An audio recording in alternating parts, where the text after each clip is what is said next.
नमस्कार दोस्तों, all exam guide गुरु के यूट्यूब चैनल पर मेरा नाम है सुजीत पांडे। आप सभी का स्वागत है। प्री प्रैक्टिस सेट पेपर है, साइंस का ये सेट पेपर है, सामान्य विज्ञान का। ठीक है, इसमें आपको क्वेश्चन दिए गए हैं 100 में से आपको सही करना है करीब करीब 60 क्वेश्चन। बहुत ही अच्छे लेवल के क्वेश्चन है, पढ़कर आपको मजा आएगा, 100% मजा आने वाला है। देखना, स्टार्ट करते हैं वीडियो को बिना देर किए हुए। पहला क्वेश्चन देखिए, स्मृति में सुधार के लिए आयुर्वेद में किस पौधे का उपयोग किया जाता है? तो स्मृति सुधार के लिए आयुर्वेद में जो पौधे का यूज किया जाता है वो है आपका Brahmi. Option number C, Brahmi का यूज किया जाता है स्मृति सुधार के लिए। इनमें से कौन सा जानवर सामान्यतः छोटी गाड़ी खींचता है? तो सामान्यतः छोटी गाड़ी खींचने वाला है आपका घोड़ा। घोड़ा गाड़ी चलती है, आप सभी को पता है। ऑप्शन नंबर यहाँ पर बी प्रश्न के लिए सही आंसर हो जाएगा। अब बैलगाड़ी मत कहना, क्योंकि बैल तो ऑप्शन में नहीं, गाय ऑप्शन में, इसलिए घोड़ा गाड़ी सही आंसर हो जाएगा। निम्नलिखित में से कौन सा कुनेन का एक स्रोत है? तो कुनेन का स्रोत यहाँ पर राइट आंसर हो जाएगा आपका सिनकोना। ऑप्शन नंबर है सिनकोना प्रश्न के लिए राइट आंसर हो जाएगा। अगला क्वेश्चन देखिए, निम्नलिखित में से कौन सा घ्राण सूचक है? तो यहाँ पर राइट आंसर हो जाएगा घ्राण सूचक। जो ऑप्शन दिए गए उसमें से आपका vanilla, option number C vanilla right answer है प्रश्न के लिए।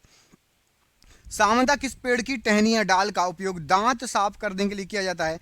तो सामान्यतः मोस्टली यूज होता है नीम की टहनी का उपयोग, ऑप्शन नंबर बी। बाकी गांव में तो आप लोगों ने दातुन ने दिया, आप लोग कोई गांव से बिलोंग करते हो तो कभी आम का भी कर लेते हैं, जो पेड़ मिले उसका दातुन कर लेते हैं। बाकी नीम सबसे ज्यादा माना जाता है, ऑप्शन नंबर बी। निम्नलिखित में से किसमें खाद्य फाइबर प्रचुर मात्रा में पाया जाता है? तो खाद्य फाइबर प्रचुर मात्रा में पाया जाता है सेब में, ऑप्शन नंबर सी सेब प्रश्न के लिए राइट आंसर है। इनमें से कौन सा विकल्प ओमेगा 3 वसा अम्लों का सबसे अच्छा स्रोत है? तो ओमेगा 3 वसा जो है ये आपका यहाँ पर जो ऑप्शन दिए गए हैं उसमें सही आंसर है आपका sardine, option number B sardine प्रश्न के लिए राइट आंसर है। फोटोट्रोपिज्म का क्या अर्थ होता है? तो फोटोट्रोपिज्म का अर्थ होता है पौधों की प्रकाश की दिशा में बढ़ना। ऑप्शन नंबर ए, पौधे जिस तरफ से सूर्य उगता है ना, जो जहां से प्रकाश मिलता है उस दिशा में बढ़ते हैं, उसको फोटोट्रोपिज्म कहा जाता है। कौन सा जीव ऑक्सीजन के बिना जीवित रह सकता है? यहां पर राइट आंसर हो जाएगा ऑक्सीजन के बिना भी अवायु जीवी जीवित रह सकता है, ऑप्शन नंबर बी प्रश्न के लिए राइट आंसर है। पौधों में शर्करा का सामान्य प्रवाही रूप क्या है? तो पौधों में शर्करा का सामान्य प्रवाही रूप है आपका sucrose, option number C sucrose प्रश्न के लिए राइट आंसर हो जाएगा। अगला क्वेश्चन देखिए, प्रकाश संश्लेषण की प्रक्रिया में मदद करने के लिए हरी पत्तियों में कौन सा पदार्थ मौजूद होता है?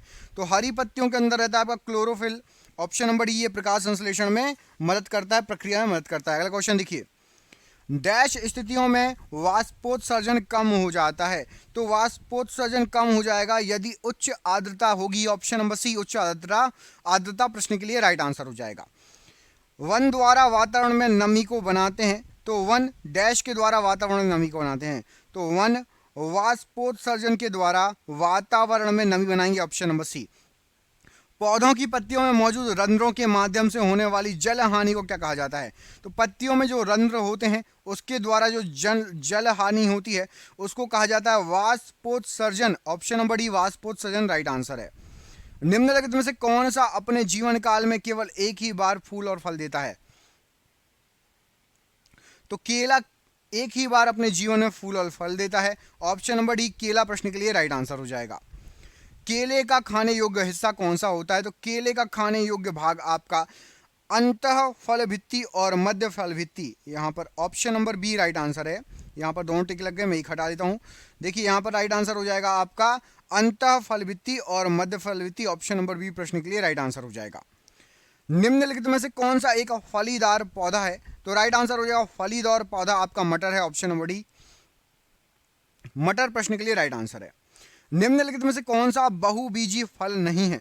तो बहुबीजीय फल नहीं है पूछा गया है, तो लीची बहुबीजीय फल नहीं है। पपीता, सेब और अनार में बहुत सारे बीज होते हैं, लीची में नहीं होता। पुष्प में स्त्री केसर के शीर्ष भाग को क्या कहा जाता है? तो स्त्री केसर के शीर्ष भाग को जो पुष्प में होता है राइट आंसर हो जाएगा, उसको कहा जाता है वर्तिकाग्र या स्टिग्मा, ऑप्शन नंबर डी। ऐसे कवक जो अपने भोजन के लिए विशेषकर कीड़ों पर निर्भर करते हैं उसको क्या कहा जाता है? तो कीड़ों पर जो निर्भर करते हैं उनको, यहां पर राइट आंसर हो जाएगा आपका option number D entomopathogenic, option number entomopathogenic, option number D यहां पर प्रश्न के लिए राइट आंसर है। मशरूम एक क्या है? तो मशरूम जो है एक कवक है, option number B right answer है। एशेरिकिया कोलाई डैश में पाया जाता है, तो एशेरिकिया कोलाई ये पाया जाता है आपका मनुष्य की आंत में, ऑप्शन नंबर ए मनुष्य की आंत राइट आंसर है। यदि किसी जीवाणु में केवल एक सिरे पर फ्लेजेला होता है तो इसे क्या कहा जाता है, तो केवल एक सिरे पर यदि फ्लेजेला हो तो उसको कहा जाता है monotrichous, option number B right answer है, मोनोट्राइकस। बेसिली ऐसे जीवाणु हैं जो डैश होते हैं, तो बेसिली ऐसे जीवाणु हैं जो छड़नुमा होते हैं, ऑप्शन नंबर ए छड़नुमा, जैसे कि लैक्टोबेसिलस जो कि दही में पाया जाता है, छड़नुमा होता है। एमीबियासिस के कारण क्या होता है, तो एमीबियासिस के कारण जो है ये आपका पेचिस रोग होगा, ऑप्शन नंबर बी पेचिस रोग प्रश्न के लिए राइट आंसर हो जाएगा। अगला क्वेश्चन देखिए, सूखा रोग निम्नलिखित में से किसे प्रभावित करता है, तो सूखा रोग ये आपका कंकाल तंत्र को प्रभावित करता है, ऑप्शन नंबर सी कंकाल तंत्र राइट आंसर हो जाएगा सूखा रोग के लिए। घावों से निकलने वाले सफेद द्रव को क्या कहा जाता है, तो घावों से निकलने वाले सफेद द्रव को मवाद कहा जाता है, ऑप्शन नंबर सी मवाद प्रश्न के लिए राइट आंसर है। पोलियोमाइलाइटिस डैश की वजह से होता है, तो पोलियोमाइलाइटिस ये होता है विषाणु से होने वाला रोग है, ऑप्शन नंबर ए। एंटीबायोटिक क्या होते हैं, तो एंटीबायोटिक फफूंद और फफूंद जैसे जीवों से तैयार की गई दवाएं, इनको एंटीबायोटिक कहा जाता है, option number C right answer हो जाएगा। निम्नलिखित में से कौन सा दाद का एक कारण है, यहां पर आपको जो ऑप्शन दिए गए हैं उसमें से फफूंदी ये दाद का कारण है, ऑप्शन नंबर बी फफूंदी प्रश्न के लिए राइट आंसर है। कौन से जीव संक्रामक रोगों के कारक होते हैं, तो राइट आंसर हो जाएगा विषाणु, ये संक्रामक रोगों के कारक होते हैं, option number C right answer है। निम्नलिखित में से किस प्रकार की दवाओं का उपयोग अपच के इलाज के लिए होता है, तो अपच के इलाज के लिए एंटासिड दवाओं का यूज होता है, ऑप्शन नंबर सी एंटासिड दवाएं राइट आंसर है। मलेरिया को डैश से प्राप्त दवा से ठीक किया जा सकता है, तो मलेरिया को ठीक करने के लिए आपकी सिनकोना के वृक्ष से जो दवा मिलती है उससे मलेरिया ठीक हो सकता है, ऑप्शन नंबर ए यहाँ पर राइट आंसर हो जाएगा प्रश्न के लिए। मलेरिया को डैश के उपयोग द्वारा ठीक किया जाता है, क्वेश्चन सेम है, ऑप्शन के अनुसार राइट आंसर हो जाएगा। मलेरिया को कुनीन के उपयोग द्वारा ठीक किया जाता है, option number D. Thrombosis dash की बीमारी है, तो थ्रोम्बोसिस ये रक्त से संबंधित बीमारी है, ऑप्शन नंबर बी रक्त राइट आंसर है। न्यूमोनिया की सूजन के कारण क्या होता है, तो निमोनिया डैश की सूजन के कारण होता है। निमोनिया किसकी सूजन के कारण होता है, तो निमोनिया होता है आपका फेफड़े की सूजन के कारण, ऑप्शन नंबर बी फेफड़ा प्रश्न के लिए राइट आंसर हो जाएगा। तपेदिक डैश की भी एक बीमारी है, तो तपेदिक ये आपके फेफड़े से संबंधित बीमारी है, ऑप्शन नंबर ए राइट आंसर है।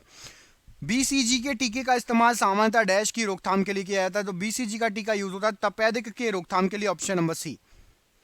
मवेशियों में मुख और पैरों के रोग किसके कारण होते हैं, तो मुख और पैरों के रोग मवेशियों में ये विषाणु के कारण होते हैं, वायरस के कारण, ऑप्शन नंबर सी।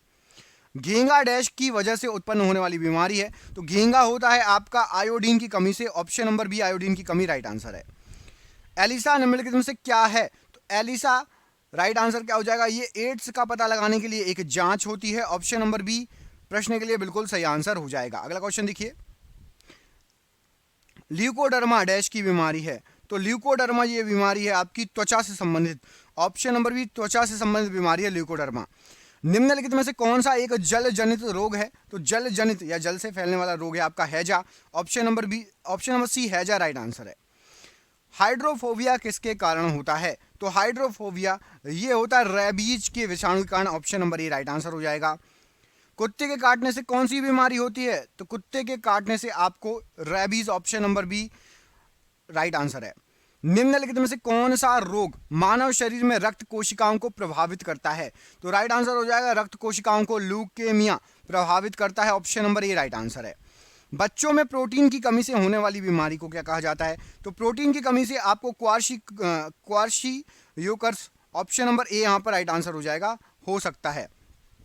इनमें से कौन सा एक संक्रामक रोग नहीं है, यहां पर आपको जो ऑप्शन दिए गए हैं इसमें से हैजा, खसरा, मलेरिया ये संक्रामक रोग हैं, मधुमेह संक्रामक रोग नहीं है, यहां पर आपका ऑप्शन नंबर डी मधुमेह एक संक्रामक रोग नहीं है, सही आंसर हो जाएगा। गाठिया एक बीमारी है जो डैश को प्रभावित करती है, तो गाठिया एक बीमारी है जो आपके जोड़ों को प्रभावित करती है, ऑप्शन नंबर ए जोड़ों में होती है गाठिया रोग। पीलिया डैश की एक बीमारी है, तो पीलिया जो है ये आपका यकृत संबंधी बीमारी है, option number D right answer है। डैश एक यौन संचारित जानलेवा बीमारी है। तो राइट आंसर हो जाएगा आपका एड्स एक यौन संचारित जानलेवा बीमारी है। एड्स का विषाणु शरीर में डैश को नष्ट कर देता है। तो एड्स का विषाणु शरीर में प्रतिरक्षा तंत्र को ही नष्ट कर देता है। ऑप्शन नंबर ए राइट आंसर है। इनमें से कौन सी बीमारी सामान्यतः मच्छरों द्वारा फैलती है? तो यहाँ पर आपके जो लिखे हैं उसमें से मलेरिया मच्छर द्वारा फैलती है। ऑप्शन नंबर यहाँ पर ए राइट आंसर है। इनमें से कौन सा विषाणु जनित रोग है? तो विषाणु के द्वारा फैलने वाला रोग खसरा। ऑप्शन नंबर सी ये विषाणु द्वारा फैलने वाला रोग है। इनमें से कौन सी बीमारी विषाणु जनित है? तो यहाँ पर आपको जो ऑप्शन दिए गए हैं इसमें से विषाणु जनित बीमारी आपकी खसरा। ऑप्शन नंबर ए राइट आंसर है।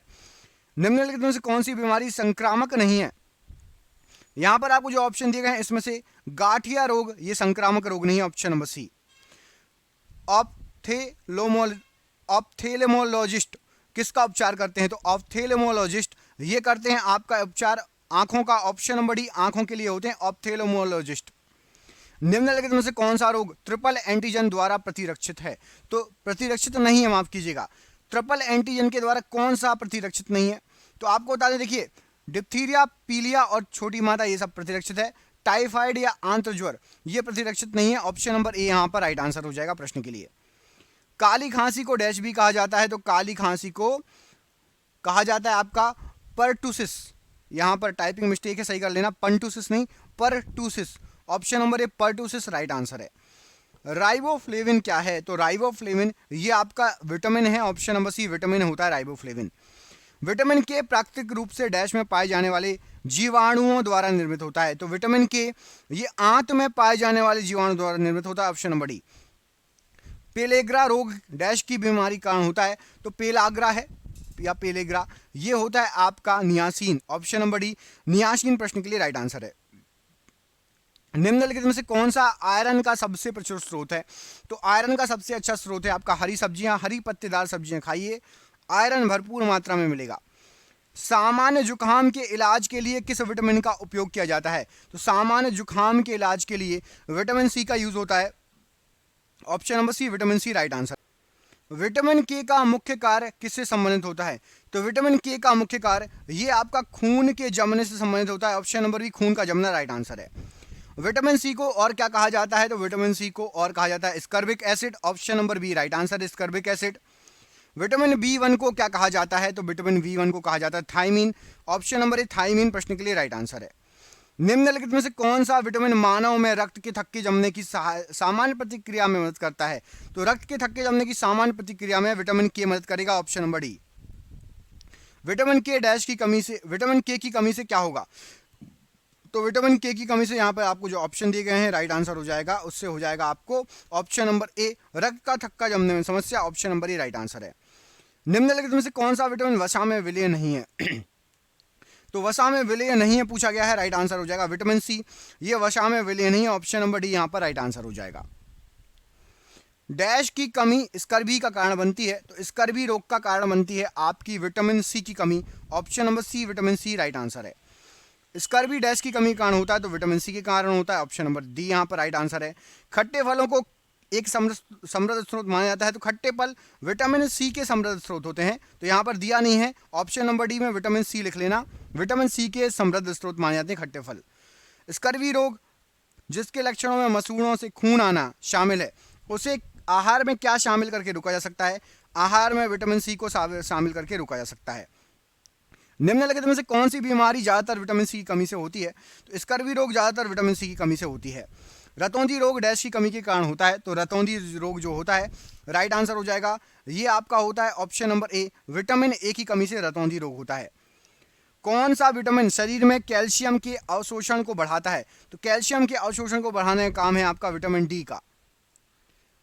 परखनली शिशु टेस्ट ट्यूब बेबी क्या होती है? तो test tube baby right answer हो जाएगा। ये डिंब का निषेचन परखनली में होता है पहले, सबसे पहले, उसके बाद गर्भाशय में इसको विकसित किया जाता है। ऑप्शन नंबर डी यहाँ पर राइट आंसर है परखनली शिशु के लिए। मादा प्रजनन कोशिका का क्या नाम होता है?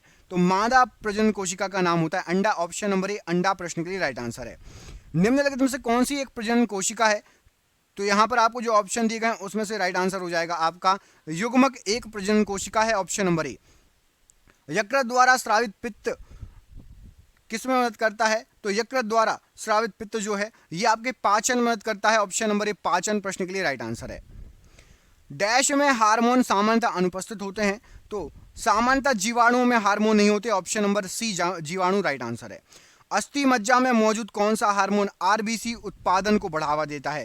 तो आरबीसी उत्पादन को बढ़ावा देता है एरिथ्रोपोइटिन। ऑप्शन नंबर यहाँ पर सी एरिथ्रोपोइटिन राइट आंसर हो जाएगा प्रश्न के लिए।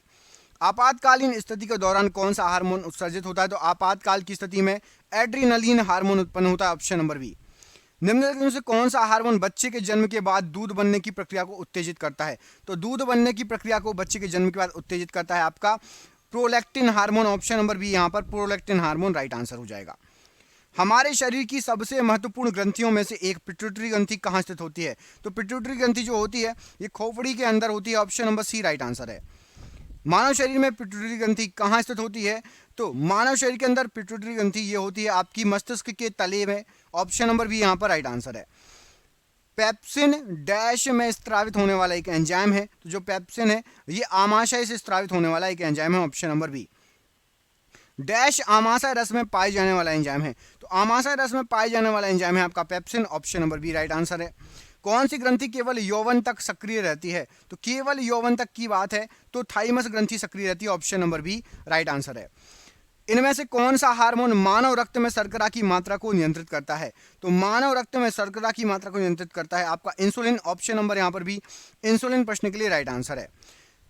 लैंगरहेज के आइलेट्स किस मानव अंग में पाए जाते हैं? तो लैंगरहेज के आइलेट्स ये पाए जाते हैं आपके अग्नाशय में। ऑप्शन नंबर डी अग्नाशय राइट आंसर है। आज का आखिरी क्वेश्चन, इंसुलिन द्वारा किस बीमारी का उपचार किया जाता है? तो इंसुलिन के द्वारा उपचार किया जाता है मधुमेह का। Option number D. आपके लिए सरप्राइज क्वेश्चन है, मानव शरीर में इंसुलिन का उत्पादन कहां से होता है? इस प्रश्न का आंसर कमेंट करके बताइए। मानव शरीर में इंसुलिन का उत्पादन कहां होता है? प्रश्न का आंसर कमेंट बॉक्स में कमेंट करके बताइए। मिलते हैं आपसे अगले वीडियो में, तब तक अपना ख्याल रखिए। आप सभी का बहुत बहुत धन्यवाद दोस्तों, आपका दिन शुभ हो। बहुत बहुत धन्यवाद।